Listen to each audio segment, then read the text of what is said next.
Good morning বন্ধুরা। তো দিনটা ছিল মঙ্গলবার, আর এখানে দেখো চা দিয়ে দিনটা শুরু করলাম। আর এখানে কুদরি আলু কেটে নিয়েছি, কুদরি আলু ভাজা করব পোস্ত দিয়ে। আর এটা আমার আজকে সকালে ব্রেকফাস্ট।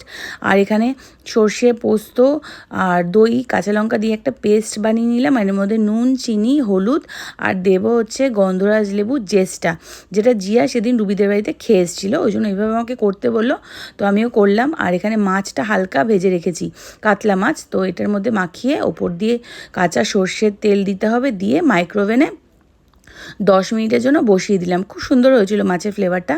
আর এখানে চা বসালাম জিয়ার জন্য, সকালবেলা বললো দুধ চা খাবো। আর এখানে আমি রান্না করছি পটল আলুর তরকারি।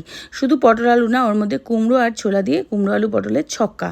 তো দুপুরবেলা রান্না হলো হচ্ছে কুমড়ো আলু পটলের ছক্কা, কুদ্রি ভাজা, এটা হচ্ছে চিংড়ি মাছ বাটা, যেটা রেসিপিটা তোমাদের সাথে অন্য কোনো দিন শেয়ার করব। আর এটা হচ্ছে সেই মাছটা।